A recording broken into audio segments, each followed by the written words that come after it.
Millionaire disguises himself as a garbage man and is humiliated in his own restaurant. But what he did next left everyone speechless. The evening sun cast long shadows through the floor-to-ceiling windows of Marcus Chen's office on the 20th floor of downtown Seattle's Columbia Center. From this vantage point, he could see his flagship restaurant, the Golden Pearl, nestled among the city's vibrant waterfront district. The restaurant's distinctive pearl-shaped dome glinted in the fading daylight, a beacon of culinary excellence that had earned 3 Michelin stars under his leadership. Marcus stood at the window, his reflection showing a man in his early 40s wearing an impeccably tailored charcoal suit. His success was evident in every detail of his appearance, from his perfectly trimmed salt and pepper hair to his handcrafted Italian shoes. Yet today, something felt off. He watched the steady stream of people entering the Golden Pearl, each dressed in their finest, ready to experience what food critics had dubbed Seattle's crown jewel of fine dining. "Mr. Chen?" His assistant, Sarah, appeared in the doorway. "The quarterly reports are ready for your review." Marcus nodded absently, his attention caught by something happening below. A garbage collector was walking past the Golden Pearl, and Marcus watched as several patrons waiting outside physically moved away, creating a wide berth around the worker. The scene stirred something in his memory, a childhood moment when his immigrant father, despite working 3 jobs to make ends meet, was treated with similar disdain. "Sarah," he said, turning from the window, "cancel my meetings for the next 2 weeks." His assistant blinked in surprise. "Sir, you have the board meeting on Thursday, and the interview with Seattle Lifestyle magazine." "Reschedule everything," Marcus insisted, an idea taking shape in his mind. "And please ask James from maintenance if I could borrow one of his spare uniforms, the ones our building's cleaning staff use." Sarah's perfectly shaped eyebrows rose slightly, but she knew better than to question her boss's unusual request. "Of course, Mr. Chen. Any particular size?" "Whatever fits," he replied, already removing his expensive suit jacket. "And Sarah, I need you to help me with something else. Remember that method acting coach who helped me prepare for my TEDx talk last year? Get me his number." As Sarah hurried to fulfill his requests, Marcus sat down at his desk and began researching. He spent hours watching videos of sanitation workers, studying their movements, their mannerisms, the way they carried themselves after a long day's work. He took detailed notes on everything from their walking patterns to their casual conversations. The next morning, Marcus arrived at his office before sunrise. He changed into the borrowed maintenance uniform in his private bathroom, carefully studying his transformation in the mirror. The baggy khaki coveralls hung loosely on his frame, a far cry from his usual tailored suits. He messed up his usually pristine hair and added subtle touches to make it appear as if he'd been working physical labor all day. Standing before the mirror, Marcus practiced the walking pattern he'd studied, slightly slouched shoulders, a mild favoring of his right leg as if from years of lifting heavy objects. He'd spent 3 hours the previous evening with the acting coach, learning how to embody a different social class convincingly. The coach had been puzzled by the specific request, but had given him valuable insights into method acting and maintaining character. "Perfect," he muttered, satisfied with his appearance. But more than just looking the part, he needed to understand it. He'd grown up watching his father work multiple jobs. Yet somehow, over the years of building his restaurant empire, he'd lost touch with that part of his history. This experiment wasn't just about testing his restaurant service. It was about reconnecting with his roots and understanding if he'd created the kind of establishment his father would have felt welcome in. He checked his watch, 6:30 a.m. The Golden Pearl wouldn't open for lunch service until 11:30, giving him plenty of time to settle into his new persona. He had already arranged for his regular car service to take a 2-week vacation, ensuring no one would recognize him arriving or leaving. As he prepared to leave his office through the service entrance for the first time in his career, Marcus paused at his desk. He picked up a small, worn photograph he kept in his top drawer, a picture of his father standing proudly in front of his first small noodle shop 30 years ago. "Time to remember where we came from, Dad," he whispered, touching the photo briefly before slipping it into his pocket.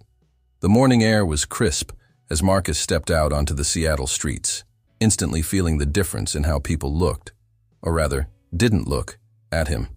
He began his walk toward the Golden Pearl, his own restaurant, where he would soon enter not as its owner, but as someone society often preferred to ignore. Little did his staff know that their true boss was about to experience firsthand exactly how they treated those they deemed beneath them. The closer Marcus got to the Golden Pearl, the more his heart raced. He'd walked this path countless times before, but never like this. The morning prep crew would be arriving soon, and he planned to observe them before making his entrance. He positioned himself on a bench across the street, maintaining the posture he'd practiced. Through the large windows he could see Philippe Laurent, his executive chef, arriving in his pristine white uniform. Philippe had been with the restaurant for 5 years, brought in from a prestigious Paris establishment, and his talent was undeniable. However, Marcus had heard whispers about Philippe's treatment of staff, particularly those he considered beneath his station. Behind Philippe came Richard Morton, the restaurant manager, walking with his characteristic military precision. Richard was efficient, capable, and had helped make the Golden Pearl one of Seattle's most profitable fine dining establishments. He was also, Marcus knew, rigidly devoted to maintaining what he called standards of excellence, something Marcus was about to test. As more staff arrived, Marcus noticed their subtle hierarchies playing out in real time. The sous chefs entered through the main door, while kitchen porters and cleaners used the service entrance. He'd never paid attention to this separation before, but now it seemed glaringly obvious. Taking a deep breath, Marcus stood and approached the restaurant's main entrance. His hand trembled slightly as he reached for the door, not from fear but from anticipation. He'd rehearsed this moment countless times in his mind, but reality felt different. "Excuse me." Richard's sharp voice cut through the morning air before Marcus's hand could touch the door. "Service entrance is around back." The manager's tone carried the same authority he used when speaking to vendors, but with an added edge of dismissal. Marcus turned, keeping his eyes slightly downcast as practiced. "I'm here about the job posting," he said, using the slightly rougher voice he'd practiced with the acting coach. "The cleaning position." As Marcus walked around the building toward the service entrance, he heard Richard muttering about maintaining professional standards. The service alley was a stark contrast to the restaurant's elegant facade, with industrial dumpsters, recycling bins, and delivery crates creating an obstacle course for workers. At the service entrance, a young waitress was helping the morning delivery drivers unload their trucks. Her name tag read Emily, and Marcus recognized her as one of their newer hires. Unlike the others, she greeted each delivery person with a genuine smile and helpful attitude. "Are you here about the cleaning position?" Emily asked, noticing Marcus standing uncertainly by the door. Her warm tone was a sharp contrast to Richard's dismissal. "Yes," Marcus replied, maintaining his character. "I saw the posting online." "Come on in," she said, holding the door open. "I'm Emily. Don't mind Mr. Morton. He's always extra strict in the mornings. I can show you where the HR office is." Inside, the kitchen was already buzzing with morning preparations. As Emily led Marcus through, he observed his staff in their natural habitat, unaware of his presence. Chef Philippe was berating a line cook for improperly storing truffles, his French accent becoming more pronounced with his anger. Prep cooks kept their heads down, focusing intently on their tasks. They passed the employee break room, where Marcus caught snippets of conversation about an upcoming wine tasting event, an educational opportunity supposedly open to all staff. However, he noticed how the discussion only included the front-of-house employees, while the kitchen porters and cleaners sat at a separate table, uninvited and seemingly invisible to their colleagues. "Janet and HR should be here soon," Emily said, stopping at a small office. "Would you like some coffee while you wait? The break room stuff is pretty awful, but I know where they hide the good beans," she added with a conspiratorial wink. Before Marcus could respond, Richard appeared in the hallway. "Emily, table settings won't arrange themselves. And you," he turned to Marcus, "wait outside until Janet arrives. We have health department regulations to consider." Emily shot Marcus an apologetic look before hurrying away. Left alone in the hallway, Marcus felt the full weight of invisibility that came with his disguise. Staff members walked past him as if he were part of the wall, some even brushing against him without acknowledgement or apology. Through the kitchen's service window, he could see Philippe inspecting the morning's produce delivery. The chef was refusing to accept a box of heirloom tomatoes, berating the delivery driver in a mixture of French and English. The driver, a middle-aged man with weathered hands, stood silently taking the abuse. Marcus had hired Philippe for his culinary brilliance, but watching him now, he realized excellence in craft didn't excuse excellence in character. The Philippe he knew, the one who charmed critics and conversed smoothly with wealthy patrons, was a dramatically different person from the one he observed now. As he waited, Marcus pulled out his phone and began taking mental notes, disguised as someone checking job listings. Every interaction, every dismissive glance, every moment of casual discrimination was filed away in his mind. His restaurant, his pride and joy, had developed a culture he hadn't intended and perhaps had been too removed to notice. The morning light streamed through the high windows of the kitchen, illuminating particles of flour floating in the air like stardust. In that moment, Marcus realized this experiment would reveal far more than he'd initially planned. It wasn't just about how his staff treated outsiders. It was about the very soul of the establishment he'd built. Janet from HR arrived precisely at 8 a.m., her heels clicking against the polished floor as she approached. Her eyes barely registered Marcus as she unlocked her office door, gesturing for him to enter with a perfunctory wave. "Name?" she asked, opening a laptop. "Mark Chang," Marcus replied, using the alias he'd carefully constructed. He'd chosen it to honor his father's given name while maintaining a distance from his real identity. Janet's fingers moved efficiently across the keyboard. "Experience?" 2 years at various establishments," he answered, following his prepared backstory. "Mostly evening cleanup at restaurants downtown." "References?" Marcus handed her a carefully prepared document with contact information for 3 people, trusted friends who had agreed to play along with his experiment. Janet barely glanced at it before dropping it into a folder. "The position pays minimum wage plus standard benefits after 90 days. Hours are 4 p.m. to midnight, 6 days a week. We require absolute discretion regarding our clientele and operations." She paused, giving him a calculating look. "This is a high-end establishment, Mr. Chang. We have certain standards." The emphasis on standards made Marcus's stomach turn.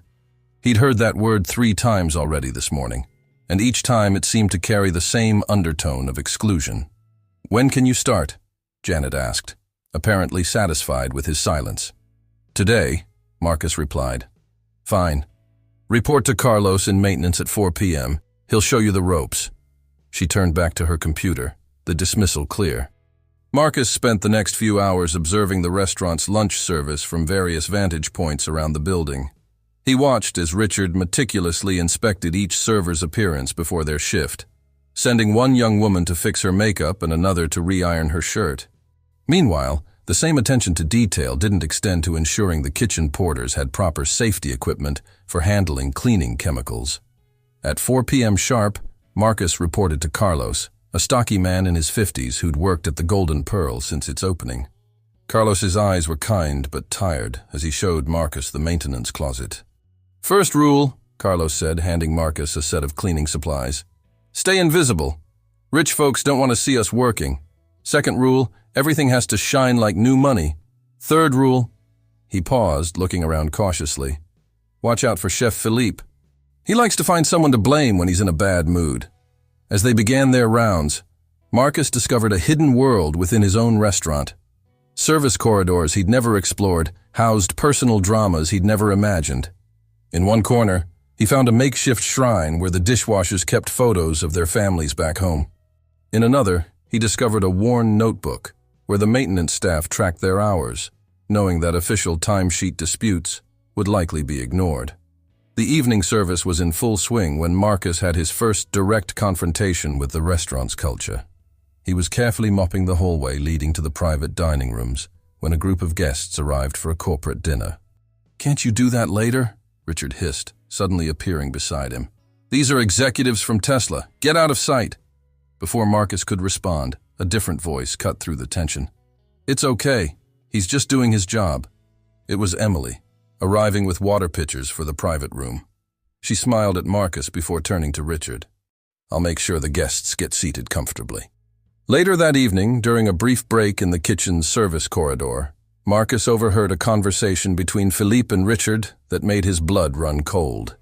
"These people," Philippe was saying, gesturing dismissively toward the service area where Carlos and another maintenance worker were eating their dinner, "they bring down the tone of the establishment. In Paris, we had separate facilities entirely." "I've been saying the same thing to Mr. Chen's office," Richard replied. "But you know how it is these days. All this talk about inclusion and diversity. Bad for business if we appear too selective." "Speaking of selective," Philippe continued, lowering his voice, "did you see the new hire? This Mark person? We need to maintain certain appearances, Richard. The Golden Pearl isn't some common diner." Marcus felt his hands tighten around his mop handle. He'd known prejudice existed in his restaurant, but hearing it expressed so openly, so casually, made it real in a way that statistics and complaint forms never had. Emily appeared again, this time heading to the break room. She paused when she saw Marcus's expression. "Don't let them get to you," she said softly. "They're not the heart of this place. The real Golden Pearl is in how we treat each other, not in their fancy titles." Her words struck Marcus deeply. He'd spent years building the Golden Pearl's reputation for culinary excellence, but had he neglected its soul? As he watched Emily head back to her tables, he realized she embodied everything he'd originally wanted his restaurant to represent: genuine hospitality that transcended social barriers. The rest of his shift passed in a blur of cleaning tasks and careful observation. He documented mental notes about every interaction, every sideways glance, every moment of casual cruelty and unexpected kindness. By midnight, his muscles ached from unaccustomed labor, but his mind was racing with plans for change. As he left through the service entrance, Marcus caught his reflection in a window. Beyond his disguise, he saw his father's face looking back at him, and he remembered the lessons about dignity and respect that had shaped his childhood. Tomorrow would bring new challenges, but now he knew exactly what he needed to do. The next few days fell into a rhythm that gave Marcus unprecedented insight into the Golden Pearl's true operation. Each shift revealed new layers of institutional bias he'd been blind to from his executive office.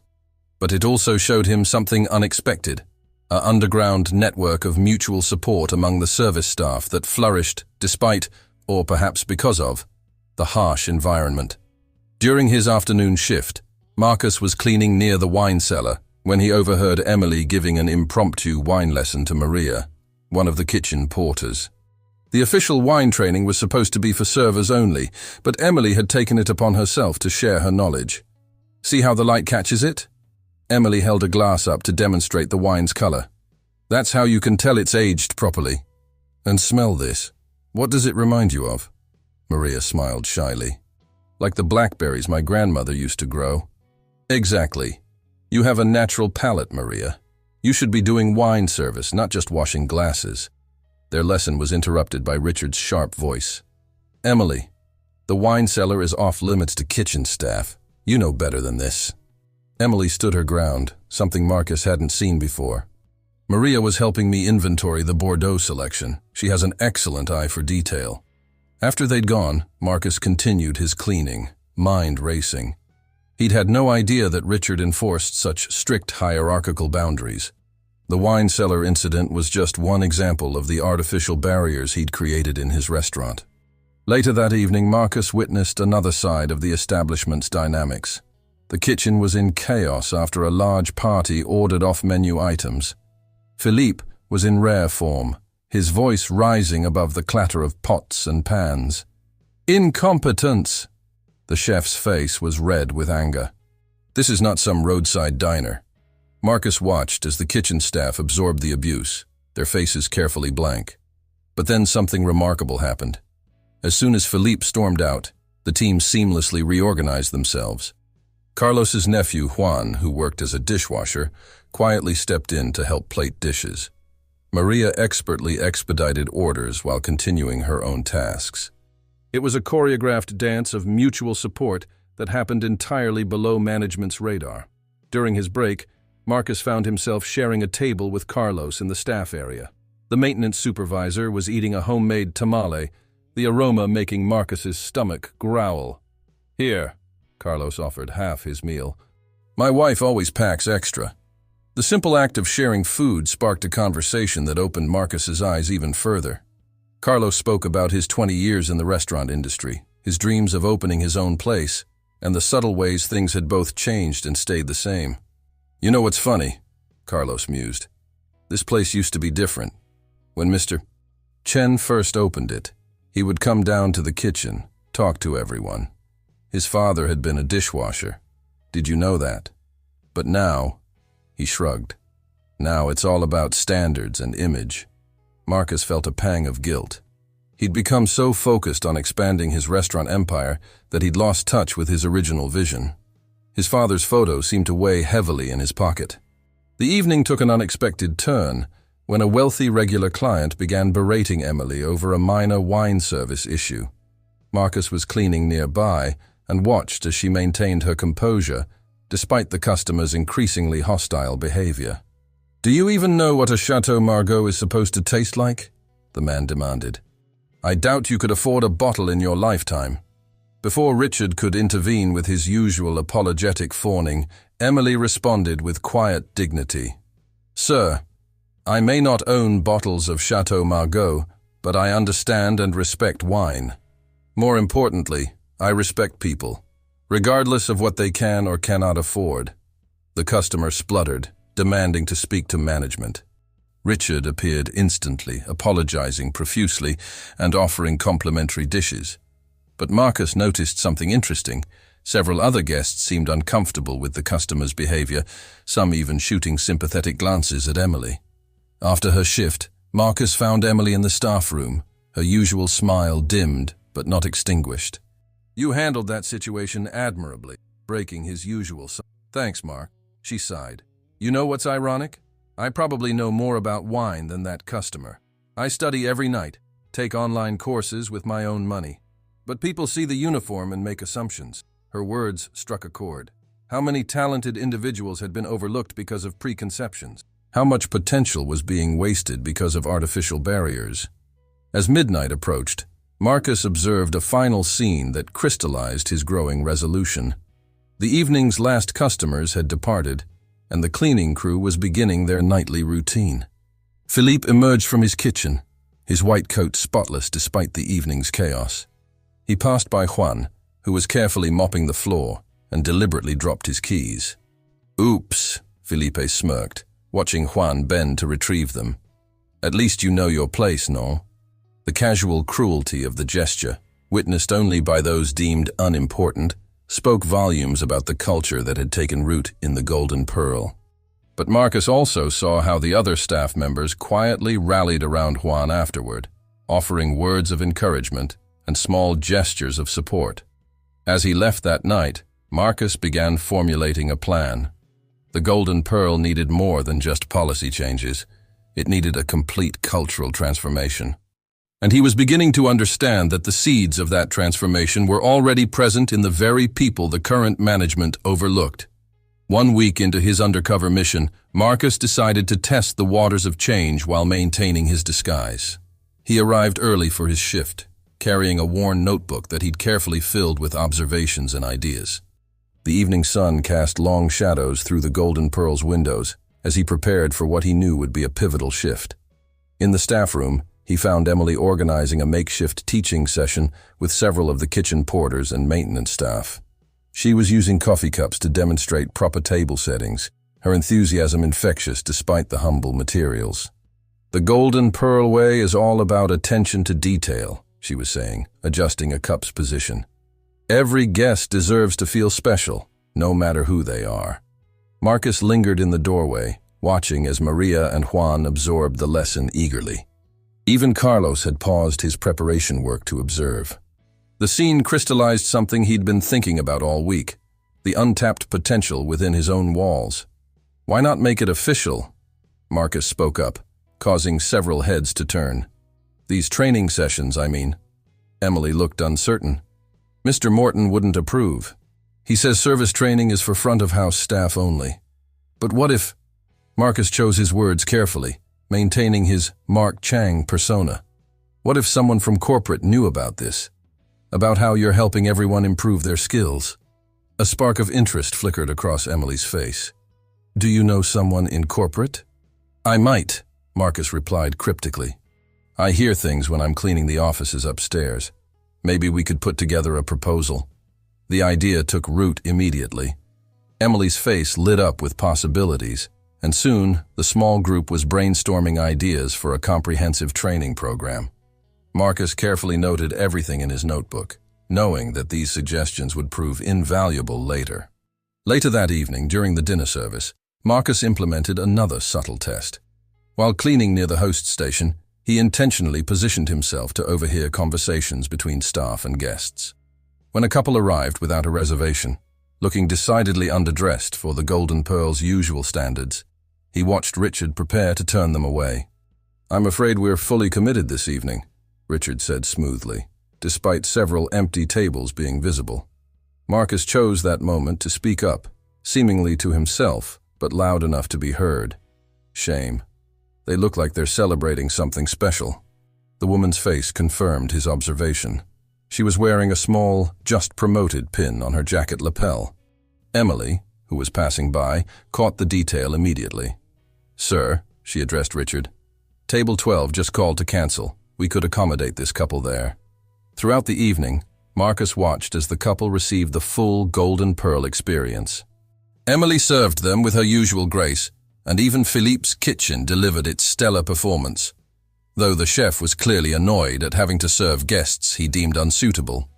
What happened next surprised everyone. The couple turned out to be food bloggers with a significant following, celebrating the woman's promotion to editor of a major online publication. By the end of their meal, they were raving about the experience, particularly praising the inclusive and welcoming atmosphere they'd encountered. Marcus smiled to himself as he watched Richard's expression shift from disdain to calculated interest when he realized who the guests were. But it was the genuine warmth of Emily's service that the couple highlighted in their social media posts, which they began composing before even leaving the restaurant. During his break, Marcus found himself sharing another meal with Carlos in the staff area.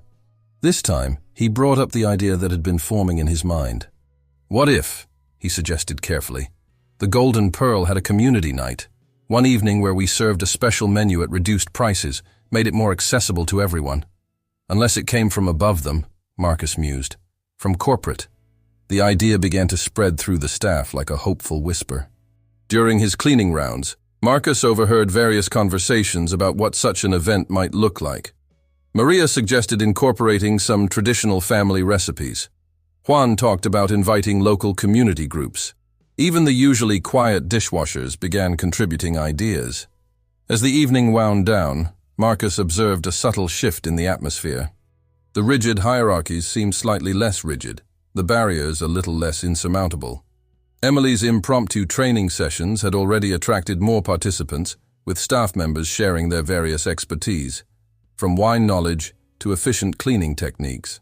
In the kitchen, he overheard Philippe complaining to Richard about the declining standards, particularly regarding the food blogger incident. But their concerns seemed increasingly out of touch with the energy building among the staff. Before leaving that night, Marcus made one final move. He left his notebook, filled with observations and suggestions, conspicuously visible on Janet's desk in HR.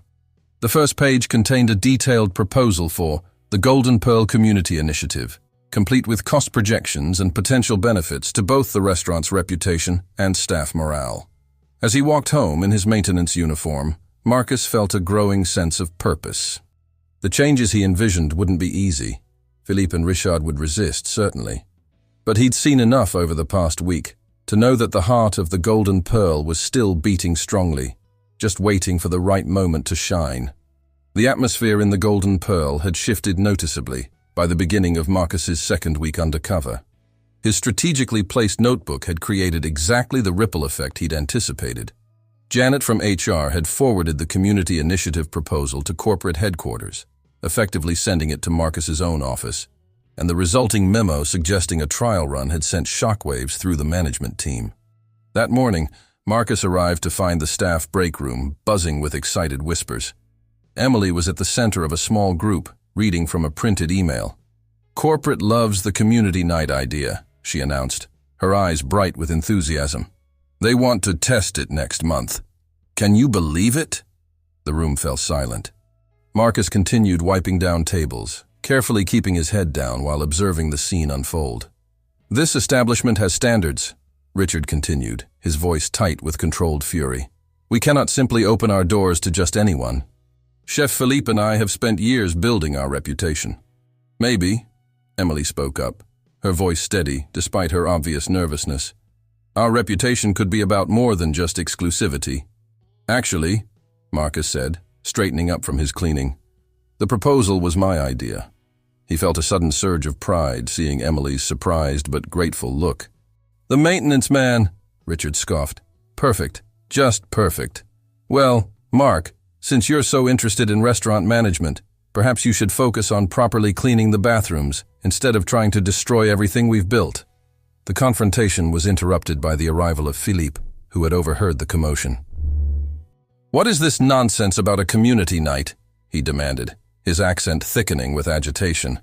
"We are not some common bistro." "The email says it's already approved," Emily pointed out. "Corporate thinks it will be good for our image and community relations." Philippe's face reddened. "Good for our image? To serve discounted meals to people who cannot appreciate fine cuisine? This is an insult to my artistry." Marcus watched as the staff's reactions split along visible lines. The front-of-house team seemed divided, with some nodding along with Richard while others showed subtle signs of support for the initiative. The kitchen staff and maintenance workers exchanged knowing looks, years of experience telling them to keep their opinions to themselves. But something had changed. The usual intimidation tactics weren't working as effectively. Carlos stepped forward, his quiet dignity commanding attention. "When this restaurant first opened," he said, "Mr. Chen's father would come in every Sunday. He'd sit at the kitchen counter, eat with the staff, tell stories about his own restaurant days. He said good food was about bringing people together, not keeping them apart." Philippe dismissed this with a wave of his hand. "Ancient history. The Golden Pearl is a different establishment now. We have standards to maintain." "Standards?" Emily's voice took on an edge Marcus hadn't heard before. "Like how we treated those food bloggers last week? The ones you wanted to turn away who ended up giving us an amazing review specifically because we made them feel welcome?" "The email suggests a special menu," Marcus offered, holding up his phone where he'd pulled up the corporate directive. "Traditional recipes with a modern twist. Celebrating our community's diversity while maintaining the Golden Pearl's commitment to quality." He watched Philippe and Richard exchange a look, realizing they were caught between their prejudices and direct corporate instructions. The chef's hands clenched and unclenched, a gesture Marcus recognized from years of working with him. "Fine," Philippe finally spat out. "But when this fails, when these people cannot appreciate what we create, remember that I warned you." He stormed back to his kitchen, leaving a wake of tension behind him. As the manager left, the room erupted in quiet but excited conversation. Emily began organizing small groups to brainstorm ideas for the community night. Marcus watched as staff members who had never spoken to each other before began sharing suggestions and stories. "They won't make this easy," Carlos murmured, appearing beside Marcus. "Philippe and Richard, they'll try to sabotage this. Then we'll have to make it too good to fail," Marcus replied, already formulating plans for what would come next. Later that evening, as Marcus cleaned near the kitchen, he overheard Philippe and Richard in intense discussion. "We'll give them their community night," Philippe was saying, "but we'll do it our way. Let them see why some people simply don't belong in an establishment like this." Marcus gripped his mop handle tighter, knowing that the real battle was just beginning. The next few weeks would determine not just the success of the community night, but the very soul of the Golden Pearl. As he continued his work, he began mentally preparing for the challenges ahead, more convinced than ever that his undercover mission was revealing truths that would change his restaurant forever. The following days at the Golden Pearl became a subtle war of wills.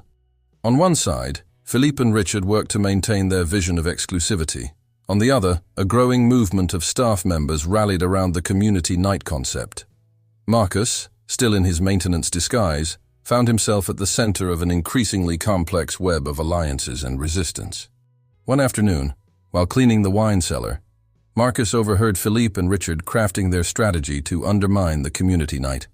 "We'll create a menu so refined, so sophisticated," Philippe was saying, his voice dripping with sarcasm, "that these people won't know what to make of it. When they complain, it will prove our point about maintaining standards." Marcus continued organizing wine bottles, his presence ignored as usual, while his mind raced with countermeasures. He'd known his executive chef was proud, but this level of deliberate sabotage surprised even him. Later that day, Emily gathered a small group in the break room during their overlapping breaks.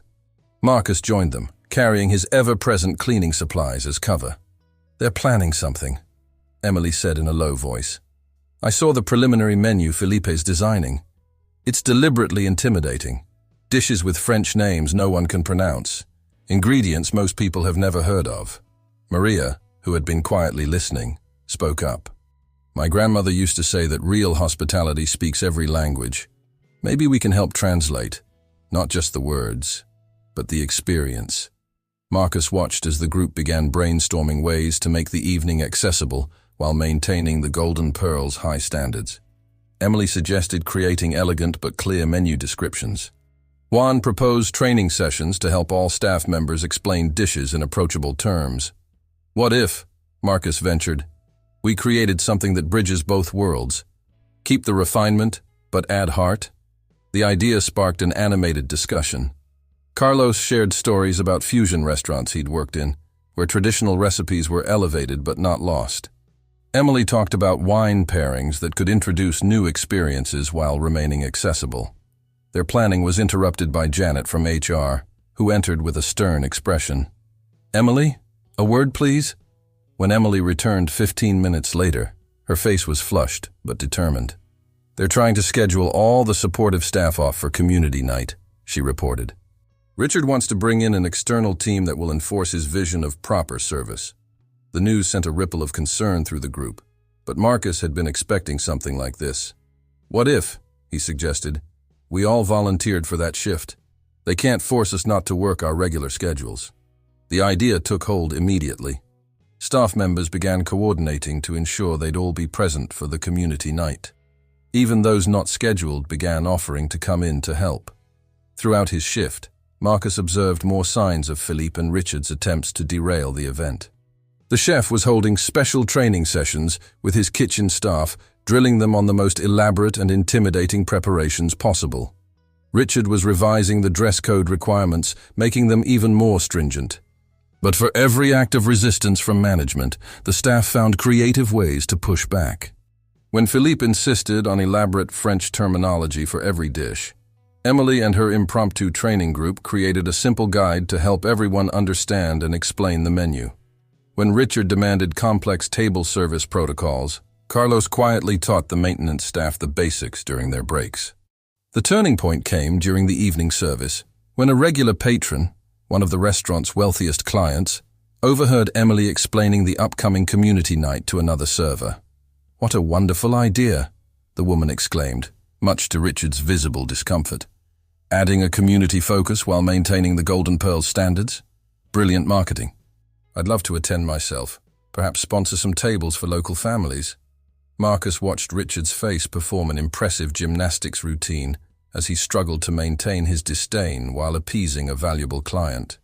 "Of course, Mrs. Whitmore. We'd be honored to have you participate in this special event." After Mrs. Whitmore left, Richard pulled Emily aside. "See that she gets special treatment during community night. We can't have our real clients feeling overlooked because of this experiment.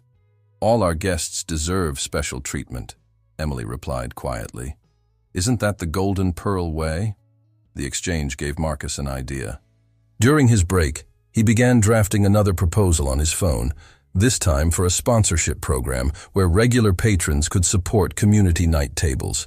He knew the idea of philanthropy would appeal to the restaurant's wealthy clientele, making it harder for Richard and Philippe to maintain their resistance. As the evening wound down, Marcus observed a subtle but significant shift in the kitchen dynamic. Several of Philippe's line cooks were quietly experimenting with ways to make the elaborate menu items more approachable without sacrificing quality. Even some of the front-of-house staff who had initially sided with Richard were beginning to see the potential in bridging the gap between exclusivity and inclusivity. Marcus nodded, thinking of his father's old restaurant and its ways of bringing people together. Perhaps this conflict was necessary, a catalyst for the change the Golden Pearl needed. As he prepared to leave that night, Marcus caught sight of his reflection in the window. Under the harsh fluorescent lights, he saw not just his disguise but the shadow of the transformation taking place within his restaurant's walls. The community night was becoming more than just an event. It was becoming a movement for change, and not even Philippe and Richard's resistance could stop it now. 3 days before the community night, the Golden Pearl reached its boiling point. The morning began with Philippe making a dramatic show of ordering the most expensive ingredients possible for his deliberately complicated menu, while Richard posted an extensive list of new mandatory protocols for the event. "These rules are impossible," Emily said, staring at the notice board. The list included requirements for guests to follow formal dining etiquette, usually reserved for state dinners. "They're trying to make people feel uncomfortable on purpose." Marcus, mopping nearby, felt his jaw tighten as he read the rules. Richard had outdone himself. Dress code requirements that practically demanded evening wear, complicated table protocols, and a wine service procedure that would confuse even experienced diners. The situation deteriorated further when Philippe gathered his kitchen staff for a special announcement. "For community night," he declared, his accent thickening with barely contained disdain, "we will serve them true haute cuisine, 7 courses of the most refined, most complex dishes in our repertoire. Let them see what real fine dining means." Marcus watched the kitchen staff exchange worried glances. The proposed menu was a masterpiece of passive aggression. Dishes so elaborate and pretentious, they seemed designed to intimidate rather than welcome. The breaking point came during the afternoon staff meeting. Richard stood at the front of the room, reviewing his new protocols with evident satisfaction. "Remember, we must maintain our standards. Any staff member who fails to enforce these requirements will face disciplinary action." "But sir," Emily spoke up, "these rules will make people feel unwelcome. Isn't the point of community night to be more inclusive?" "Inclusive?" Philippe scoffed, joining Richard at the front. "The Golden Pearl is not some common diner. If these people want to dine here, they must meet our standards." "Your standards," Marcus found himself saying, his voice carrying across the room, "or Mr. Chen's standards." The room fell silent. Richard's face darkened. "What would you know about Mr. Chen's standards? You're just a maintenance worker." "I know his father was a dishwasher," Marcus continued, standing straighter. "I know this restaurant was built on the idea that excellent food and service should bring people together, not drive them apart." Philippe laughed dismissively. "Ancient history. The Golden Pearl has evolved beyond such humble beginnings." "Has it?" Emily challenged, moving to stand beside Marcus. "Because I've been doing research. Our best reviews don't just praise the food. They praise the experience, the warmth, the way we make people feel special regardless of who they are." "Enough!" Richard's voice cracked like a whip. "Emily, you're suspended for insubordination. As for you, Mr. Chang, your services are no longer required. Security will escort you out." The room erupted in protest. Carlos stepped forward, followed by Maria, Juan, and several others. "If they go, we go," Carlos declared quietly. "Over what's right," Emily corrected. "Over what the Golden Pearl should stand for." Marcus watched the scene unfold, feeling the weight of his father's photograph in his pocket. He had seen enough. This moment would define his restaurant's future. As Richard reached for his phone to call security, Marcus made his decision. "That won't be necessary, Richard," he said, his voice shifting back to its natural tone. He reached up and removed the maintenance cap he'd been wearing, running a hand through his hair to restore it to its usual style. The room fell completely silent as recognition dawned on their faces. Philippe's jaw dropped and Richard's phone clattered to the floor. Mr. Chen?" Richard stammered. Yes, Marcus confirmed, standing to his full height. I've spent the past 2 weeks experiencing this restaurant from a different perspective. I've seen the best and worst of what we've become. Emily's eyes widened with understanding. The corporate directives, the community night approval, all came from me, yes, Marcus acknowledged. But the ideas, the spirit behind them, those came from all of you. He gestured to the staff members who had stood up for change. Philippe's face had gone from red to pale. Sir, I can explain. Can you? Marcus's voice was quiet but firm. Can you explain why you've turned my restaurant into a place that values pretension over hospitality?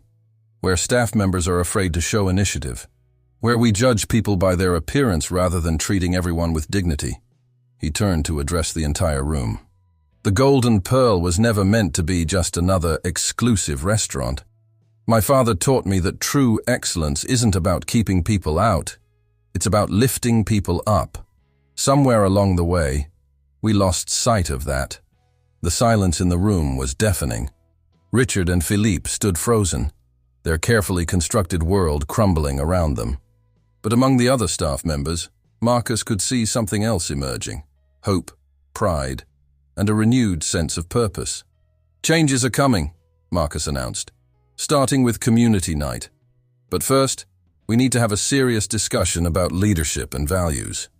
As he looked around the room at the shocked faces of his employees, Marcus knew that the Golden Pearl would never be the same.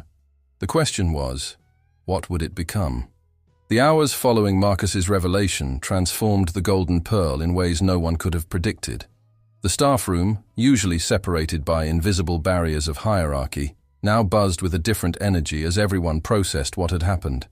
Richard and Philippe had retreated to their respective offices, while Marcus called an emergency all-staff meeting. First, Marcus announced, standing before his assembled staff, now dressed in his usual business attire, I want to thank Emily, Carlos, and everyone else who stood up for what they believed in, even when they thought I was just a maintenance worker. That kind of integrity is exactly what the Golden Pearl needs. Emily, still processing the revelation, spoke up. Sir, all those training sessions I was doing, were they really against policy? Marcus smiled. Actually, they're exactly what I hoped to see. Starting immediately, cross-training opportunities will be available to all staff members who want them. The artificial barriers between front and back of house are coming down. The room erupted in excited whispers. Maria raised her hand tentatively. Does this mean, could I really train for wine service? You can train for any position you're interested in, Marcus confirmed. Your grandmother's knowledge of flavors would be an asset to our wine program, not a liability. As the meeting continued, Marcus outlined his vision for the Golden Pearl's future. The community night would proceed as planned, but with significant changes. Instead of Philippe's deliberately intimidating menu, they would create something that celebrated both excellence and accessibility. But Mr. Chen, one of the senior servers, ventured, what about our regular clientele? Won't they object to these changes? Marcus shared the story of Mrs. Whitmore's enthusiasm for the community night concept. Our loyal guests appreciate genuine excellence, not artificial exclusivity. In fact, he revealed the sponsorship program he'd been developing. Several of our regulars have already expressed interest in supporting our community initiatives. The meeting was interrupted by Philippe's dramatic entrance. The chef's face was a mask of professional composure, but his eyes betrayed his agitation. Mr. Chen, he announced formally, I must tender my resignation. Clearly your vision for the Golden Pearl no longer aligns with my culinary standards. Before Marcus could respond, Juan spoke up from the back of the room. Chef, remember last month when you tried my mother's mole sauce recipe? You said it was complex, sophisticated, worthy of any fine dining menu. Philippe faltered slightly. That was different. Was it? Marcus challenged gently. Or did you judge it on its merits rather than its origins? The Golden Pearl should be about celebrating excellence in all its forms, not just the most expensive or exclusive. The chef's expression wavered. Marcus continued. I'm not asking you to compromise your standards, Philippe. I'm asking you to expand them. to see that true culinary artistry can exist in many forms. We'll discuss those privately, Marcus cut in firmly. For now, know that the Golden Pearl is changing. You can either be part of that change or... He left the implication hanging. Richard's face tightened, but he nodded stiffly. As the meeting concluded, the staff broke into smaller groups, buzzing with ideas and possibilities. Emily approached Marcus, her expression both excited and uncertain. Those training materials I was developing, I have more ideas for making fine dining more accessible without compromising quality. I'd like to see them, Marcus replied. In fact, I'd like you to head our new staff development program. Bring her in, Marcus nodded. We'll need her expertise for the community night menu planning. Throughout the afternoon, Marcus watched as his staff began to break down the old barriers. In the kitchen, Felipe was grudgingly tasting dishes prepared by various staff members, his professional curiosity gradually overcoming his prejudices. Richard, though still stiff and formal, was actively listening to suggestions from all levels of staff. The most remarkable transformation was in the general atmosphere. The tension that had permeated the Golden Pearl for so long was dissolving, replaced by a sense of shared purpose. Staff members who had never spoken to each other were sharing ideas, teaching each other, and building connections. As evening service approached, Marcus gathered everyone for a final announcement. Tonight, we serve our regular menu, he declared. But we serve it with a new spirit. Every guest who walks through that door, regardless of their appearance or background, gets our best. Not just our best food and service, but our best selves. The staff dispersed to their positions, energized by the day's events. Marcus watched as Emily expertly guided her section, while simultaneously mentoring Maria in wine service. In the kitchen, Philippe was actually listening to Juan's suggestions about incorporating traditional techniques into his classical French preparations. The Golden Pearl was changing, one small interaction at a time. And as Marcus observed these transformations, he knew that the real work was just beginning. Community night wasn't just an event anymore. It was becoming a symbol of everything the Golden Pearl could be. The days leading up to community night transformed the Golden Pearl in ways that exceeded even Marcus's expectations. The restaurant hummed with a new energy as staff from all levels collaborated to create something truly special. The barriers that had once divided them were dissolving, replaced by a shared sense of purpose and pride. Philippe, after his initial resistance, had undergone perhaps the most surprising transformation. Marcus found him early one morning in deep discussion with Maria's grandmother, who had been invited to consult on the menu. "The balance of spices in your mole sauce," Felipe was saying, furiously taking notes. "It's reminiscent of the complex layering we use in French gastrique. But the depth, c'est incroyable. Perhaps we could create a fusion dish." The elderly woman beamed as she adjusted the spice mixture. "In my village, we say good food is like a warm embrace. It welcomes everyone home." Marcus watched as Philippe actually wrote that down, nodding thoughtfully. The chef who had once sneered at common cuisine was now eagerly learning traditional recipes from his staff's families, finding ways to elevate them while preserving their heart and soul. In the dining room, Emily had transformed the training program into something remarkable. Staff members from all departments were teaching each other their specialties.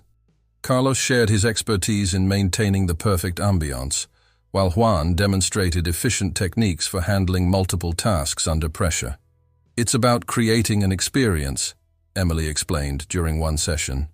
"Not just serving food, but making memories. Every guest should feel like they belong here, whether they're a CEO or a school teacher." Mrs. Whitmore's foundation has offered to sponsor 20 tables, Richard reported, a hint of his old efficiency returning. "And she suggested partnering with local schools for future educational programs about fine dining and culinary arts." The menu planning became a collaborative masterpiece. Philippe worked with staff members to create dishes that maintained the Golden Pearl's standards while incorporating diverse culinary traditions. Each dish told a story of heritage, of family, of community. "We're calling this one Heritage Harmony," Philippe announced, presenting a dish that combined classical French techniques with flavors from various staff members' family recipes. It represents who we are becoming. Marcus watched as his executive chef, once so rigid in his definition of fine dining, proudly presented a tasting menu that celebrated diversity while maintaining excellence. The pride in Felipe's voice was no longer about exclusivity, but about inclusion and innovation. The transformation extended beyond the kitchen. The front-of-house staff worked together to create an atmosphere that would welcome everyone while maintaining the restaurant's elegance. They developed subtle ways to make first-time fine diners feel comfortable without being condescending. "We're creating little conversation cards for each table," Emily explained, showing Marcus her design. "They tell the stories behind the dishes, explain terms people might not know, and share interesting facts about different culinary traditions. It makes the experience interactive and educational without being intimidating." Even the physical space was changing. The staff collaborated to subtly redesign the dining room, making it more welcoming while keeping its sophistication. The formerly stark white walls now featured artwork from local artists, telling stories of community and connection. One afternoon, Marcus found Carlos and his team installing a new piece near the entrance. A large photograph of the Golden Pearl's original opening day, showing Marcus's father standing proudly with the first staff members. "Emily found it in the archives," Carlos explained. "We thought it would remind everyone where we came from and where we're going." The preparation for community night had become more than just planning an event. It was healing old wounds and building new bridges. Staff members who had once barely acknowledged each other were now sharing meals in the break room, exchanging stories and traditions. Marcus observed all of this with growing emotion. His father's photograph seemed heavier in his pocket, but now it was a weight of pride rather than obligation. The Golden Pearl was becoming what it was always meant to be, a place where excellence and inclusivity could coexist and enhance each other. The evening before community night, Marcus gathered his staff for a final meeting. The energy in the room was electric with anticipation and pride. "Tomorrow," he began, "we're not just hosting an event. We're declaring who we are and what we stand for. Every person who walks through those doors is part of our community, and we will serve them with the excellence and respect they deserve." Looking around at his transformed team, Philippe standing with his new menu, Emily with her training materials, Richard with his meticulously organized plans, and every staff member ready to play their part, Marcus felt a surge of confidence. The Golden Pearl wasn't just changing, it was evolving into something better than he had ever imagined. As the meeting ended and the staff dispersed to make their final preparations, Marcus overheard Philippe murmuring to himself in French, "Perhaps true excellence isn't about exclusion after all. It's about elevation, lifting everyone up together." The Golden Pearl was ready. Tomorrow would be more than just community night. It would be the beginning of a new era. Philippe stood in his kitchen, surveying his team as they prepared the evening's special menu. Each dish had been carefully crafted to tell a story, a fusion of classical techniques and personal heritage. The kitchen itself had been transformed, with stations arranged to promote collaboration rather than hierarchy. "Remember," he addressed his team, his accent softening with emotion, "tonight we cook not just with skill, but with heart. Each plate carries a piece of our shared story." In the dining room, Emily coordinated the front-of-house staff, who were dressed in newly designed uniforms that managed to be both elegant and approachable. The tables were set with the same fine linens and crystal as always, but now each place setting included one of Emily's beautifully designed story cards, sharing the history and meaning behind each dish. "Everyone ready?" she asked, receiving confident nods from her team, including Maria, who would be doing her first night of wine service. The doors opened at 6 o'clock, and the Golden Pearl began welcoming its diverse array of guests. Mrs. Whitmore arrived in her usual elegance, alongside the 20 families her foundation had sponsored. Local business owners, teachers, artists, and community leaders filed in, mixing with the restaurant's regular clientele. Marcus watched from near the host stand as Richard, impeccable as ever, welcomed each guest with genuine warmth, a marked change from his former rigid formality. When an elderly couple arrived looking uncertain, Richard personally escorted them to their table, taking time to make them feel comfortable. The evening's menu began with Philippe's Heritage Harmony appetizer, a dish that combined French technique with flavors from around the world. As plates were served, Emily's team shared the stories behind each element, creating connections through food and conversation. "This sauce," Maria explained to a table, her voice confident as she poured wine, "is based on my grandmother's recipe." Chef Philippe combined it with a classical French reduction to create something entirely new. Throughout the dining room, the usual quiet murmur of conversation grew into something more vibrant. Guests from different backgrounds shared tables and stories.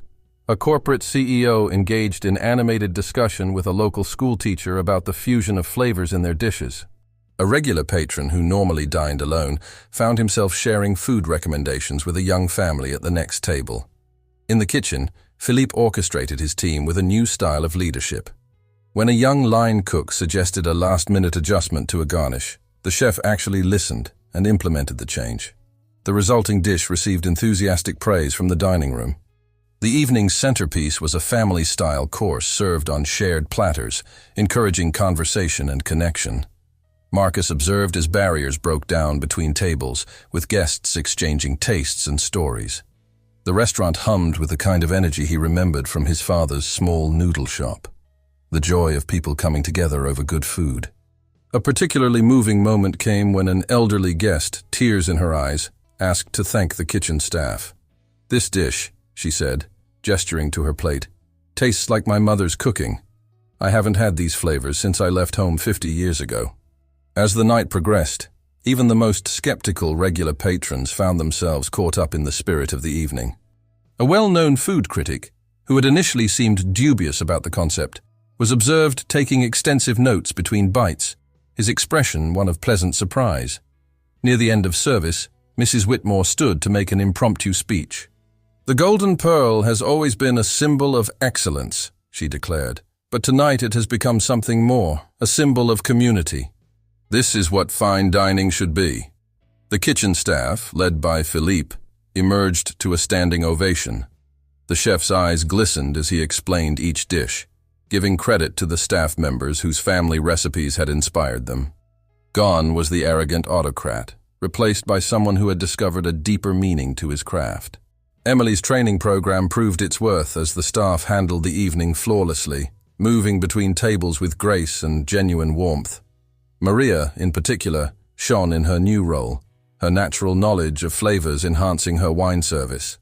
As the evening wound down, Marcus gathered his staff for a quiet moment of celebration. The night had exceeded everyone's expectations, not just in terms of service and cuisine, but in the connections it had created. "This," he said, holding up his father's photograph, "this is what the Golden Pearl was always meant to be. Not just a restaurant, but a place where food brings people together, where excellence means lifting everyone up." Philippe added, "And our regular clients are asking if these fusion dishes can be added to our permanent menu. They say the food has never been more exciting." The Golden Pearl had not just survived community night, it had been transformed by it. As the last guests departed, their warmth and gratitude lingering in the air, Marcus knew that his restaurant had found its true identity. The question was no longer whether excellence and inclusivity could coexist, but how they had ever been separated in the first place. 3 months after the first community night, the Golden Pearl had evolved into something extraordinary. The restaurant's transformation hadn't ended with that memorable evening. It had only begun. Marcus stood in his office, now relocated to the ground floor near the kitchen, reviewing the changes that had taken root. The restaurant's reservation book told the story best. Regular clientele now mixed seamlessly with new faces from all walks of life. The Golden Pearl had maintained its 3 Michelin stars while earning a new special recognition for community impact. Food critics praised its innovative approach to fine dining, calling it a model for the future of the industry. "Mr. Chen," Emily called from the doorway, now wearing the badge of training director. "The new staff development program numbers are in. We've had a 90% participation rate across all departments." The program she'd created had become a cornerstone of the Golden Pearl's new identity. Staff members regularly rotated through different roles, learning every aspect of the restaurant's operation. The artificial barriers between front and back of house had dissolved entirely. Philippe, who now co-managed the kitchen with input from a diverse team of sous chefs, had undergone perhaps the most remarkable transformation. Marcus found him in the kitchen that morning, teaching a group of local culinary students. The chef's legendary temper had been replaced by patient guidance. In French cuisine, Philippe was explaining, we have a saying, respect the ingredient. But now I understand, we must also respect the hands that prepare it, the traditions that shape it, and the people we serve it to. The kitchen itself had become a laboratory of culinary fusion. Traditional French techniques merged with global flavors, creating dishes that honored both excellence and heritage. The menu changed regularly, influenced by staff contributions and community feedback. The waiting list for community night is 3 months long, Richard reported, genuine pride in his voice. And our regular guests are asking to be paired with sponsored families to share the experience. Maria had blossomed into one of the city's most respected sommeliers, her natural understanding of flavors enhanced by formal training. She now led wine education programs for both staff and guests, making wine appreciation accessible to everyone. People assume wine is about rules, she told her classes, but it's really about stories and connections. Every bottle has a history, just like every person who walks through our doors. The physical space of the restaurant had evolved as well. The walls now featured a rotating gallery of local artists. The formerly stark dining room had warmth and character, while maintaining its elegance. A new community table occupied a central space, where guests could choose to share meals and conversations with strangers who often became friends. One evening, as the restaurant hummed with its new energy, Marcus sat at the community table, sharing a meal with a diverse group of guests. Mrs. Whitmore was there, deep in conversation with a teacher whose class she'd sponsored. A young couple celebrating their first anniversary sat beside a veteran chef, eager to share his knowledge. You've created something special here, Mrs. Whitmore said to Marcus. Something that goes beyond food. Marcus touched the photograph in his pocket, his father's image now matched by a new photo hanging prominently in the entrance, showing the entire Golden Pearl staff, from dishwashers to executive chef, standing together as a family. I didn't create it, he replied. I just removed the barriers that were preventing it from happening naturally. The success of the Golden Pearl's transformation had inspired other restaurants in the city to re-examine their own practices. Marcus regularly hosted industry leaders eager to learn how inclusivity and excellence could coexist and thrive. Emily appeared at the table, her smile bright. Ready for tonight's special event? Marcus nodded. The Golden Pearl was hosting its first graduation ceremony for the staff development program. Team members who had started in entry-level positions were advancing into management roles, their talents finally recognized and nurtured. As he stood to address the gathering, Marcus looked around at the faces of his staff, no longer divided by hierarchy, but united in purpose. Philippe stood proudly beside his kitchen team, while Richard chatted easily with guests from all backgrounds. Every person in the room was part of the Golden Pearl's story. My father believed that a restaurant should be like a home where everyone is welcome, Marcus began. It took me stepping away from my position to truly understand what that meant. Excellence isn't about exclusion, it's about elevation. It's about lifting everyone up together. The applause that followed wasn't just for his words, it was for everything the Golden Pearl had become. A place where fine dining meant not just excellent food and service, but genuine connection and community. A place where every person who walked through the doors, whether guest or staff, found not just a meal, but a sense of belonging. As the evening drew to a close, Marcus watched a new group of guests being welcomed into the restaurant. There was no need for disguises anymore. The Golden Pearl had finally become exactly what it was meant to be, a place where excellence and inclusivity danced together in perfect harmony.